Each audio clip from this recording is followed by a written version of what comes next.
அனைவருக்கும் வணக்கம். சேலம் ஆரண்யா பசுமை குடில் மாடி தோட்டத்திலிருந்து இப்போ நீங்கள் பார்த்துக்கிட்டு இருக்கிறது குண்டுமல்லி செடியோட தோற்றம். இந்த குண்டுமல்லி செடி பாருங்களேன், எவ்வளோ வெளுத்து இருக்குது, ஆனாலுமே நிறைய மொக்கு விட்டுருக்கு.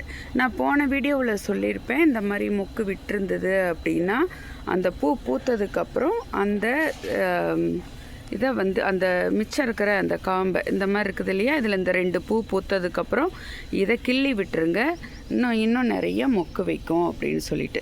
சரி, இந்த செடி இவ்வளோ வெளுத்து போயிருக்கே, இதுக்கு என்ன செய்யலாம் அப்படின்னு பார்த்தீங்கன்னா, ஒன்று மண்புழு எரு அல்லது மக்கின தொழு எரு அல்லது ஏதாவது ஒரு எரு வாங்கி நம்ம போடலாம். பதிலாக இதை விட இன்னும் பிரமாதமான ஒரு எரு இருக்குதுங்க. அந்த எரு எதுன்னு கேட்குறீங்களா? அதுதான் பாருங்கள், இந்த நம்மளோட கிச்சன் வேஸ்ட். இதில் மக்கிற எல்லா பொருட்களையும் நம்ம யூஸ் பண்ண முடியும். பூக்கள், காய்கறி தோல்கள், குப்பைகள் எல்லாத்தையும் நீங்கள் இதில் போடலாம். இந்த தோலை நம்ம என்ன செய்வோன்னா, ஒரு பெரிய ட்ரம்மில் கொஞ்சம் கொஞ்சமாக கொட்டி அது மக்கிற வரைக்கும் காத்திருந்து அதுக்கப்புறம் தான் நம்ம எருவாக பயன்படுத்துவோம். ஆனால் பதிலாக நான் என்ன ஒரு குறுக்கு வழியில் சொல்கிறேன் அப்படின்னா, அதை நீங்கள் செய்யும் பொழுது அதிலிருந்து ஒரு கெட்ட ஸ்மெல் வரலாம் அல்லது புழுக்கள் வரலாம், அந்த மாதிரி ஏதாவது ஒன்று ஆயிடலாம். அதுக்கு பதிலாக நம்ம தினப்படி ஒரு 3 நாளைக்கு ஒரு குப்பையை சேர்த்து ஒவ்வொரு செடிக்கடியிலையும் இந்த மாதிரி புதைச்சிடணுங்க.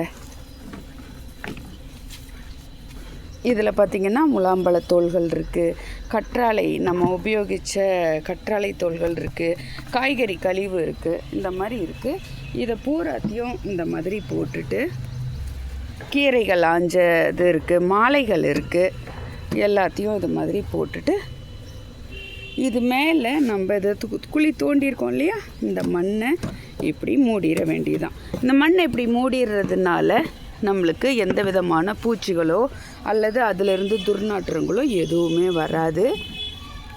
பாருங்கள், இப்போ உங்களுக்கு புரியும்னு நினைக்கிறேன். தெரியுதா?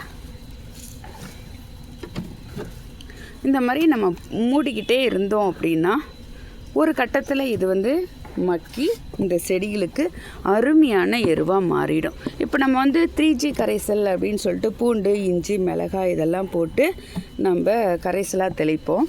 பதிலாக நம்ம இந்த மாதிரி ஒன்று பண்ணிட்டோம் அப்படின்னா இதுலேயே அந்த இஞ்சி தோல் இருக்கும், பூண்டு தோல் இருக்கும், மிளகாத்தூள் இருக்கும். இது எல்லாமே இந்த செடிகளுக்கு ஒரு பாதுகாப்பாக இருக்கும்.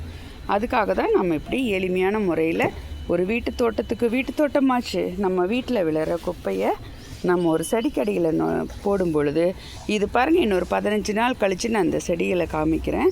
இது எவ்வளவு இப்போ வெளுத்து இருக்கிற செடி நல்ல க்ரீனியாக மாறி இருக்குங்கிறத காமிக்கிறேன். நன்றி, வணக்கம்.